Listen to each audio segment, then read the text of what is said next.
مفتی طارق مسعود special.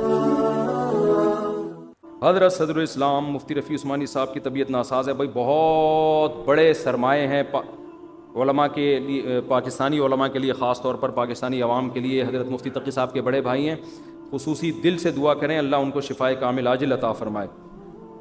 عام bank میں جو کہ اسلامی بینک نہیں ہے، پیسے جمع کروائیں زکوٰۃ نکالتے وقت سودی رقم الگ کر لی گئی ہیں، تو یہ سودی رقم کہاں دے سکتے ہیں؟ کسی بھی غریب کو دے سکتے ہیں بغیر ثواب کی نیت سے۔ انڈیا سے مہمان آئے آپ سے ملاقات کرنے، ادھر ہی جب بیان ختم ہو مسافہ کر لینا بھائی، ابھی بہت تھکاوٹ ہوتی ہے۔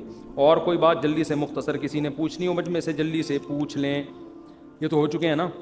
یہاں سے کسی نے کوئی سوال پوچھنا ہو اسپیڈ کے ساتھ۔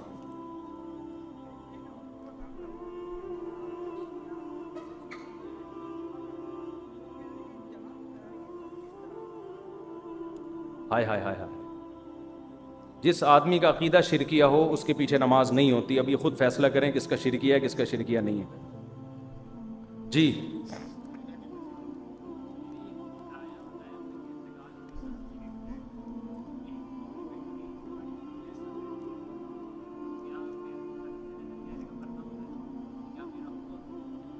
ہاں، نہیں پردہ ہوگا، پردے کے ساتھ رہیں، ٹھیک ہے نا۔ کزن سے، کزن کے لیے پردہ، آپ کا پردہ نہیں ہوگا کزن سے، کزن کا آپ سے پردہ ہوگا۔ پردہ مرد کا نہیں ہوتا، پردہ عورت کا ہوتا ہے۔ جی یہ والا نہیں ہوئے، اچھا میں سمجھا ہو گئے۔ حضرت والا کراچی کے ٹریفک سے تنگ آ گئے ہیں، رانگ سائڈ ٹریفک بہت آتا ہے، کچھ پتہ نہیں ہوتا کہ کون کہاں جا رہا ہے۔ کبھی صبر کا پیمانہ لبریز ہونے لگتا ہے، ڈر لگتا ہے کہ بائک سے اتر کر کسی کو پھوڑ نہ دوں، بے صبرا ہو جاؤں اور جس پر غصہ آ رہا ہے اس کو دو چار رکھ دوں۔ وہ بھی رکھے گا، جب آپ دو چار اس کے رکھیں گے تو 8-10 وہ بھی رکھے گا۔ اتنا نیک تھوڑی کوئی ہوتا ہے کہ آپ اس کے رکھیں اور وہ کچھ بھی نہ، وہ تھینک یو کہہ کے چلا جائے۔ باقی آپ نئے نئے کراچی میں آئے ہیں میرا خیال ہے آپ کا مسئلہ یہ کس نے پوچھا؟ یہ نئے نئے آئے ہیں کراچی میں، ہاں تو وہ تھوڑے دن میں عادی ہو جائیں گے۔ پھر جو تمیز سے ڈرائیونگ کر رہا ہوگا اس پہ آپ کو غصہ آئے گا، ابے کم بخت، یعنی آپ بولو گے ابھی تو جو اسپیڈ لمٹ ہے اس کے اندر اندر کیوں چل رہا ہے تو یہ آپ کو تھوڑے دن میں سیٹ ہو جائیں گے۔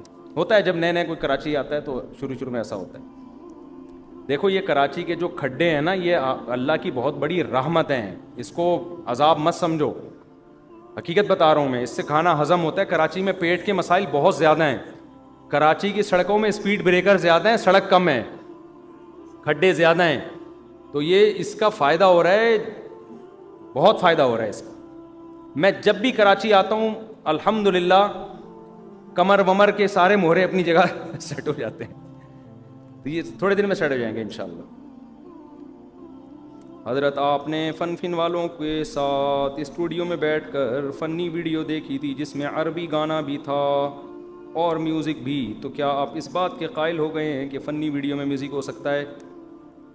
مجھے تو پتہ بھی نہیں کہ فنی کچھ چل بھی رہا تھا اس میں۔ بعض دفعہ بیک گراؤنڈ میں میوزک چلا رہے ہوتے ہیں، وہ نہیں چلانا چاہیے، لیکن وہ میوزک مقصد نہیں ہوتا، وہ میوزک مقصد نہیں ہوتا، اپریشیٹ نہیں کرنا چاہیے اس میوزک کو۔ لیکن وہ جیسے آپ خبریں سن رہے ہیں، پیچھے BBC سنتے ہو تو پیچھے میوزک چلتا ہے نا، اب یہ تھوڑی کہ BBC سننا ہی حرام ہو جائے گا، تو ایسے ہی وہ آج کل تو ہر جگہ بیک گراؤنڈ میں کچھ نہ کچھ چلا رہے ہوتے ہیں، تو وہ نہ سنا کریں، خود بخود آ رہا ہے تو آنے دیں۔ اتنی سختی نہیں کرو اسلام میں یار، لوگ پتہ نہیں کیا کیا کر رہے ہیں، ڈسکو کلب میں جا کے ڈانس کر رہے ہیں اور کیا کیا ہو رہا ہے مارکیٹ میں، آپ نے بالکل ہی اس کو اتنا زیادہ پابندیاں لگا دیں۔ اس زمانے میں جو گنجائش کا پہلو ہے نا وہ نکالنا چاہیے۔ جو بھی مفتی معاشرے کی سوسائٹی کو سمجھے گا وہ گنجائش کے پہلو کو ہمیشہ ترجیح دے گا۔ جو اسلام کے بیسک چیزیں ہیں ان کو لوگ اگر چھوڑ دیں تو یہ بھی غنیمت ہے، تو اس زمانے میں یہ بھی کافی ہے۔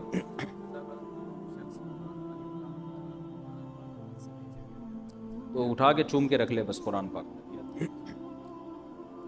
نہیں کوئی ہدیہ نہیں۔ اب یہ جو فوجی لوگ پریڈ کرتے ہیں یہ بغیر میوزک کے ہو سکتی ہے؟ یعنی کچھ فتوے ایسے ہوتے ہیں جو مارکیٹ میں دینا آسان ہے، لیکن جب آپ کے پاس گورنمنٹ آئے گی تو وہ نہیں چلے گا، وہ پریڈ کرتے ہوئے جا رہے ہیں خاموشی سے۔ ایسا تھوڑی ہوتا ہے، کچھ جنگ کے موقع پہ دف بجانا یا موٹیویشن کے لیے اس طرح کی چیزیں، یہ تو فقہا نے بھی لکھا ہے جائز ہے، تو اس کی میوزک میں یہ کر لینا چاہیے کہ یہ جو گانے بجانے کے میوزک ہیں یہ تو بالکل حرام ہے، اور وہ میوزک جو موٹیویشن کا ذریعہ بن رہا ہے ملی نغموں میں یا پریڈ وغیرہ کے دوران، اس کو ناپسندیدہ کہتے ہیں، مکروہ کہتے ہیں، اس کے لیے وہ کبیرہ الفاظ وہ والے استعمال نہ کریں جو بالکل ایک ڈسکو کلب میں جا کے انسان ناچ رہا ہوتا ہے نا. میں نہیں کہہ رہا کہ اس کو بالکل حلال کہیں، لیکن تھوڑا ہلکا رکھیں. جتنی شریعت نے جس چیز کو رکھا ہے نا اس کو اتنا ہی رکھیں. اس کو کہتے ہیں ناپسندیدہ ہے، مکروہ ہے، اس طرح کے الفاظ استعمال کریں. اس پہ وہ حکام لوگ بہت الٹا سیدھا کر رہے ہیں. جنید جمشید کی جب نظمیں آنا شروع ہوئی نا، اس میں بھی تھوڑا بیک گراؤنڈ میں ہوں ہو رہا ہوتا تھا. لوگ کہتے تھے یہ دیکھو میوزک. میں نے کہا بھائی وہ ڈسکو کلب سے آیا ہے یار، اب اس کو اتنا تو کرنے دو تھوڑا سا. اس کو بالکل ہی آپ نے صوفی بنا کے وہ کیا کرے گا بیٹھ کے؟ پھر تھوڑا سا تو پھر اٹریکشن اس میں نعت میں یا کوئی اس میں پیدا کرنے کے لیے تھوڑا سا تو آواز میں ایکو لوگ ایکو کے بھی خلاف ہیں بعض لوگ، تو تھوڑا ہولا ہاتھ رکھیں. مقصد صرف یہ. جی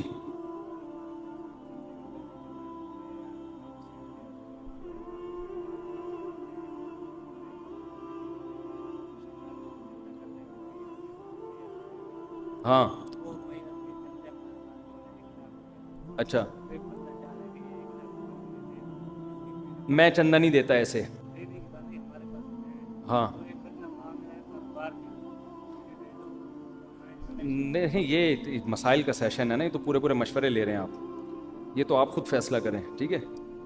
اچھا دیکھو، یہاں بہت دفعہ ایسا ہو رہا ہے کہ لوگ سیلاب کے نام پہ مجھ سے چندہ مانگنے کے لیے آ رہے ہیں. میرے پاس لوگ رقمیں بھیج رہے ہیں سیلاب زدگان کے لیے. ان کو میں کہہ رہا ہوں ٹرسٹ میں بھیجو، پھر بھی بھیج دیتے ہیں، لا کے پکڑا دیتے ہیں. تو میں نے پھر ادھر ہی بھیجنا ہوتا ہے. کچھ لوگوں کو میں نے پرسنلی بھی دیے پیسے. نہیں، وہ کسی اور مد میں استعمال نہیں ہو سکتی وہ رقم. لوگ آپ کو زکوٰۃ کے پیسے دیتے ہیں، آپ نے کسی کے کاروبار میں اٹھا کے لگا دی، حرام ہے، ناجائز ہے. یہ امانت ہے لوگوں کی، کہیں اور نہیں لگا سکتے آپ. ایک شرط میں لگا سکتے ہیں کہ آپ کے اکاؤنٹ میں آپ کے 1,00,000 روپے پڑے ہوئے ہیں اور آپ کو کسی نے 1,00,000 روپے زکوٰۃ کے دیے. تو یہ ہو سکتا ہے کہ آپ کا وہ 1,00,000 زکوٰۃ کے کر لیے میں نے، اور یہ 1,00,000 میں استعمال کر رہا ہوں. اب وہ والے میں کسی غریب کو دے دوں گا. تو یہ تو کیونکہ پیسے بدل رہے ہیں نا آپ، تو یہ تو اس میں کوئی نقصان نہیں ہے. یا یہ ہو سکتا ہے کہ جی جو اکاؤنٹ میں پیسے تھے وہ زکوٰۃ کے تھے اور آپ کے پاس جو پیسے آئے وہ پرسنل تھے. تو آپ نے کہا یہ پرسنل پیسے جو ہیں یہ میں زکوٰۃ میں دے رہا ہوں، فقیر آ گیا ہے، اور وہ جو تھے وہ میرے ہو گئے. تو یہ جب ہے جب بیک اپ پہ اتنے پیسے آپ کے پاس پڑے ہوئے ہوں. اگر بیک اپ پہ پیسہ ہی نہیں ہے پھر جائز نہیں ہے. لوگ کیا کر رہے ہیں، خیانتیں کر رہے ہیں کہ 1,00,000 روپے زکوٰۃ کے آپ کے پاس آئے اور آپ نے کیا کیا کہ جی چلو میں ابھی استعمال کر لیتا ہوں، پھر میرے پاس بھی جب آئیں گے نا اپنے پیسے تو میں زکوٰۃ میں ڈال دوں گا. یہ جائز نہیں ہے، یہ امانت میں خیانت ہے، گناہ ملے گا آپ کو اس کا. وہ اپنا بزنس بھی کر رہے ہوتے ہیں لوگ. اچھا، سیلاب زدگان کے نام پہ بہت سے لوگ آتے ہیں مجھ سے مدد طلب کرنے. دیکھو ہم نے ایک طریقہ بنایا ہوا ہے، اس کے بغیر ہم کسی کی مدد نہیں کرتے، کیونکہ کراچی میں فراڈی بھی بہت دبا کے گھوم رہے ہیں. ہر تھوڑے دن میں میرا مکان ٹوٹ گیا. ہمیں کیا پتا تیرا مکان ٹوٹا ہے کہ نہیں ٹوٹا. تصویریں لوگ بھیجتے ہیں، ہمیں کیا پتا بھائی تو اپنے گھر کی بھیج رہا ہے، کسی کی تصویریں نیٹ سے اٹھا کے بھیج رہا ہے. تو اس کا ہم نے ایک طریقہ بنایا ہوا ہے کہ ہمارے جامعہ کے طلباء پورے ملک میں پھیلے ہوئے ہیں، جو جس علاقے میں وہ وہاں کا سروے کر کے رپورٹ دیتا ہے ہمیں کہ اس گاؤں میں اتنے متاثر ہیں، اس گاؤں میں اتنے متاثر ہیں. ان کی پوری، اب جامعۃ الرشید جائے، میں پوری ڈاکومنٹری بناؤں گا انشاءاللہ اس پہ کہ ایک ایک جگہ کی کیلکولیشن انہوں نے کی ہے. بڑی خاندانی طریقے سے جامعۃ الرشید نے خاندانی کام کیا ہے بہترین، کہ کس گاؤں میں کتنے لوگ متاثر، کہاں کتنے لوگ متاثر، ان کے مہینے کے راشن کا کتنا خرچہ ہے اور کس چیز کی نیڈ ہے، ضرورت ہے، مچھردانی ہے کتنی، بہت. اور یہ اپڈیٹ کرتے رہتے ہیں. تو بڑا خاندانی کام ہے. تو ہم پھر انہی کے ساتھ تعاون کرتے ہیں کہ بھائی آپ جو ہے نا ایسے نہیں کوئی بھی اٹھ کے آ جائے. بعض لوگ کہتے ہیں ہو سکتا ہے وہ مستحق ہو. بھائی ہو تو بہت کچھ سکتا ہے دنیا میں، لیکن زیادہ تر فراڈی ہوتے ہیں اس میں جو غلط. تو ہم لوگوں کی امانتیں ایسے کیوں ضائع کریں؟ تو اس کا پھر ایک طریقہ یہ ہے کہ آپ بھی یہی طریقہ استعمال کریں، سروے کروایا کریں، رپورٹ لیا کریں. پھر وہیں پھر ٹوکن دے دیتے ہیں جا کے. پھر ان کو کہیں بھی بلا لیا، کسی ایسی جگہ پہ جہاں گاڑی جا سکتی ہے یا کشتی جا سکتی ہے، ایسی جگہ پہ ان کو بلا کے. اب ہیلی کاپٹر ہمارے بس میں نہیں ہے، سمجھتے ہیں نا. تو ورنہ تو بہت سی جگہیں ایسی جہاں ہیلی کاپٹر کے علاوہ کام ہو ہی نہیں سکتا. تو وہ ایسے بالکل ہی ڈوب گئے ہیں وہ لوگ. تو اس طرح سے کام کریں. ہلڑ دھڑ میں اتنی بدنظمی ہو رہی ہے کہ کئی ٹرسٹ بیچارے جن کو پراپر سروے نہیں ہے، ایک آدمی کو 6 مہینے کا راشن دے دیا، اس کے پڑوس میں بھوکا مر رہا ہے.